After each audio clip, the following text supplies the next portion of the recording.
Hey Lisa, what's going on? Making this video for you in response to my claim saying that I have scientific evidence for the resurrection of Jesus Christ. All right, so I'm just going to go ahead and get straight to it so I can be as brief as possible. But I'm going to provide sources for you so that you can, verify if whether or not the things that I'm saying is true or not. Okay. So, what is this evidence? What is this scientific evidence for the resurrection of Jesus? Well, what we have is a burial cloth that is known as the Shroud of Turin. Now, I don't know if you've researched the Shroud of Turin or not, but I'm going to tell you about the Shroud of Turin and give you some information on where you can do some research for yourself. What is the Shroud of Turin? The Shroud of Turin is an actual burial cloth from first century Jerusalem that bears the image of a Jewish man. Okay. And it is believed that this cloth, this burial cloth, was the authentic burial cloth of Jesus Christ when he was crucified. Now, when it comes to doing research, you have to start with getting your information from the right sources, right? I mean, because we can, there's man, there's a whole bunch of stuff out on all types of media platforms, and two different groups can be saying some things totally opposite. So if we've never seen the Shroud for ourselves, right? Where's the best, how can we agree on where's the best place to get your source? Well, there were 30 interdisciplinary scientists that came together and did extensive, comprehensive research on the Shroud in 1978. They were called the STURP team. And this team was a team of professionals. We're talking about chemists, forensics experts, scientists, professional photographers from NASA. Okay, we're talking about high professionals that came together for this project to study the Shroud. And their purpose for coming together was to answer one question: what caused the image on the Shroud? That was the question that they were trying to answer. Well, this team of interdisciplinary scientists all observed the Shroud for themselves and all did their own experiments and have published their work online. All of their work has been published in peer-reviewed scientific journals, and their work can be found on a website called shroud.com. That is the best place to get any information about the Shroud. Now, I like to look at YouTube as the world does, but anything I see on YouTube, I always check it with shroud.com.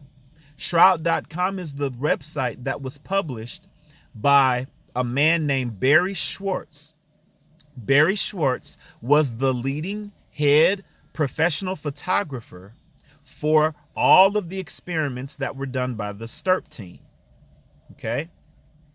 Never has a more comprehensive experimental procedure ever had taken place on this Shroud than what happened in 1978 with these 30 interdisciplinary scientists and professionals. So, because I'm not a scientist, I have to lean on what the scientists say about this stuff, because I'm not a professional. And anyone I listen to, I'm going to always juxtapose it against what did the scientists who did this research say. And if someone contradicts what they said, well, I'm going to say, okay, well, are they a scientist? Because if you're not, they're going to have to supply some type of source from a professional that can rival the source that I have. So that's how I go about this. Okay. So everything that I'm saying is completely verifiable and comes from shroud.com. Also, another person to look at is Barrie Schwortz on YouTube. He is the head leading photographer and also is the head speaker for the Shroud. Remember, he saw the Shroud for himself. Okay. There's a lot of people out there that got stuff to say about the Shroud that haven't seen it for themselves and have not observed it for themselves with their own eyes. Barrie observed it with his own eyes, took pictures with his own high-tech cameras. Okay. So he is a great resource to start with if you're going to try to understand this Shroud. YouTube, Barrie Schwortz. Now, what I'm going to do is I'm going to try my best in the next 3 to 4 minutes, give you the bullet points of why this Shroud is authentic, based on the scientific research, based on what the scientists, based on what the forensic experts, based on what they say, based on the information they have gathered. These are the bullet points to why I believe the Shroud of Turin is scientific evidence, not just for Jesus himself, but that he rose from the dead. So here are the facts. There is an image on the Shroud of Turin that, when placed in a piece of high-tech equipment that NASA uses, called a VP8 image analyzer, the image bears the natural relief of a real human face. Now, to understand this high-tech piece of equipment, we don't have to get too deep into it. You just need to understand that if you put images into this equipment, it analyzes the image. The only way for the image analyzer to produce a real relief of a human face is if the image came from a real human face. Okay? If you put 2D images in there, they all look distorted. They look they don't look like their human form anymore. They look like crazy aliens. But if you put an image that was not a drawing, not a painting, but a real human face in the image, it's going to produce a real face when it comes out, just the details of the face. Well, the image of the Shroud, the man's face that's on the Shroud, when that image is put into the VP8 image analyzer, it produces the image, the relief of a true human face, which is proof that the Shroud once wrapped the body of a real man. That's proof right there. It's not a painting or a drawing. Okay, so they put fluorescent light on the Shroud to prove that there is no pigment, there's no paint, there's no brush strokes. It's not a painting. Okay, so that's number one. The blood on the Shroud. There's true human blood all over the Shroud. Forensics experts have proven this. They did testing on the blood. It is the blood of a human man and the blood type is AB. Also, hemoglobin was found. Bilirubin was found. Bilirubin is something that is released into the bloodstream when someone is in terrible shock, like a crucifixion or a stabbing, or let's say there's a murder and you're in a fight and you're someone is ripping your limbs off. Crazy stuff like this happened to people before. If you're going through some type of traumatic shock as you're going through your death, bilirubin is released into your bloodstream. Well, bilirubin was found in the blood on this Shroud. So it is factual that this Shroud covered a real man based on what the VP8 image analyzer tells us. And the blood tells us that this man was under high suffering and shock. Okay, that's number 2.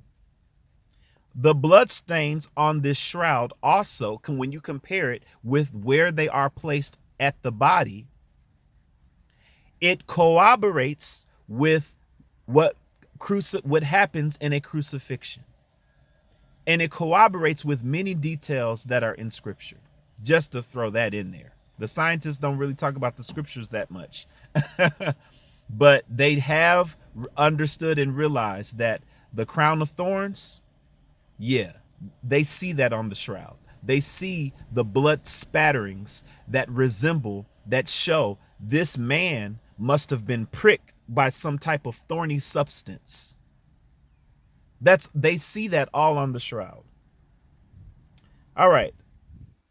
Next, on the shroud, there is an image of a coin minted by Tiberius Caesar. Who was Tiberius Caesar? He was the Roman Caesar in the 1st century when Jesus Christ was crucified.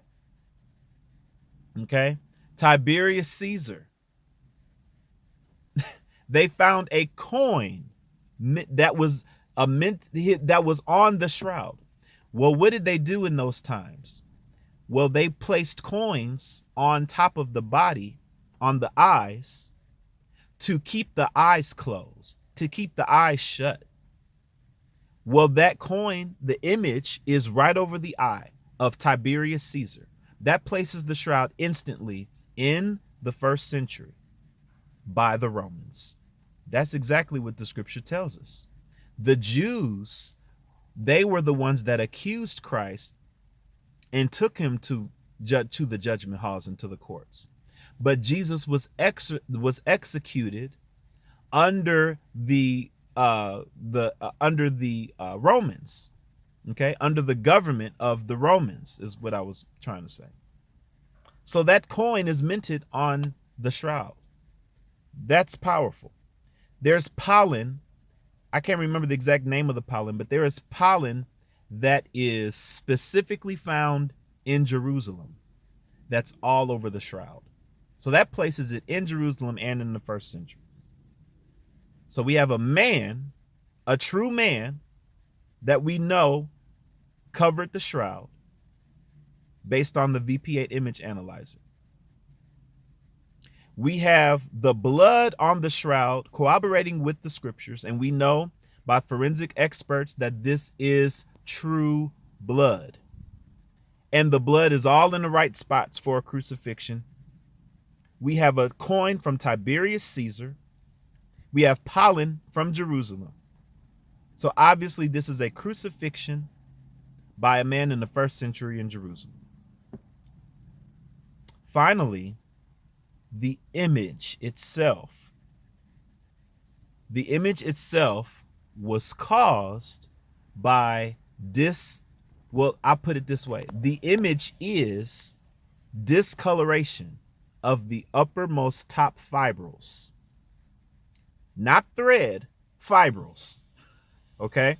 You have thread that makes the linen, but you have the upper on one thread, that each thread is separated by fibrils. Okay? On the image only forms, not on the top thread, on the top fiber of the top thread. That's the only place the image forms. That's where discoloration is causing the image. This discoloration, they are saying, was caused by radiation. That's what caused it. Well, what is radiation? Immense heat that discolors something. You leave a piece of paper out in the hot sun too long, what's going to happen to it? It's going to get discolored. Okay? Well, what they're saying is the amount of watts that it would take, okay, the amount of watts that it would take to form an image like this is more than what is available to us on the planet. The amount of watts that it would take to form an image like that is more than what's available to us on the planet. So do we have anything that gives us a clue to what happened here? Well, we know what happened, but how did it happen? Science is telling us a clear what? We have discoloration on the fibrils that form the image of a man, a crucified man, along with the bloodstains. That's visible. We have that. There are pictures all over the internet with this image that I'm going to show to you when you go to Shroud, that you'll see when you go to shroud.com. Well, the scriptures, I'm going to read this to you because this corroborates and gives us an explanation to this immense heat. How do you get more power available than what's available to our planet? How does that much power come from a dead body and produce an image? Well, the Bible gives us an explanation. So I'm going to read it. Matthew chapter 17. Here's what it says. Now, after 6 days, Jesus took Peter, James, and John, his brother, and led them up on a high mountain by themselves. And he was transfigured before them. His face shone like the sun, and his clothes became as white as the light. Then in verse 9 it says, now as they came down from the mountain, Jesus commanded them, saying, tell the vision to no one until the Son of Man is risen from the dead. In this passage of scripture, Jesus gave Peter, James, and John a brief glimpse of what he would look like in his resurrection. The Bible tells us that he shone like the sun. Do you think the sun has enough energy to produce that type of an image? Absolutely. It's definitely more than what's available to us on the earth. Now that is a reasonable thought.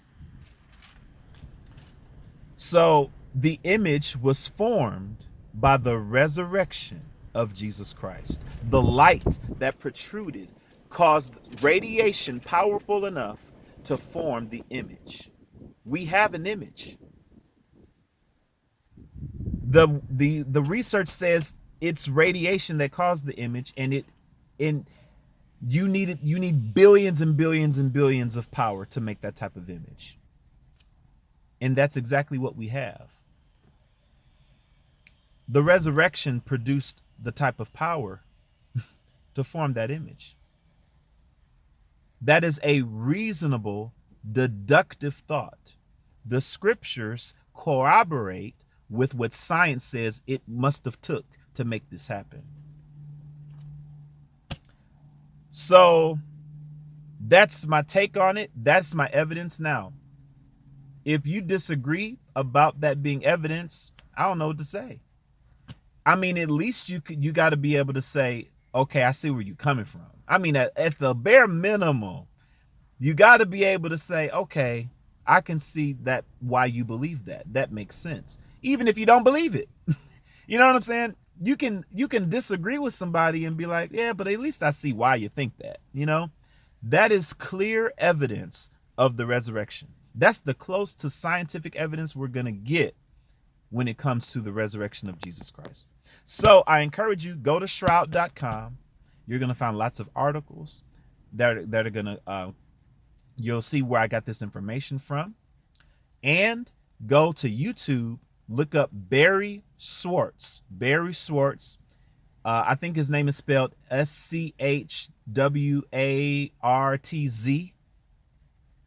Something like that. But again, his videos, he has pictures, he does presentations, and he lays out what all the science is behind this shroud. And if we're going to talk about scientific evidence, we got to lean to scientists. We have to lean on the people that actually observed the shroud and did the work and learned from them. So that's where I got all my information from. I encourage you to check it out. Didn't mean for this video to be 20 minutes, but hey, it is what it is. These things, can't really be done a lot in like a couple minutes. So that's what I had to share with you. Hope you found this video helpful. And if anybody has any questions, comments, let me know. All right, take care. Y'all be cool. Take care.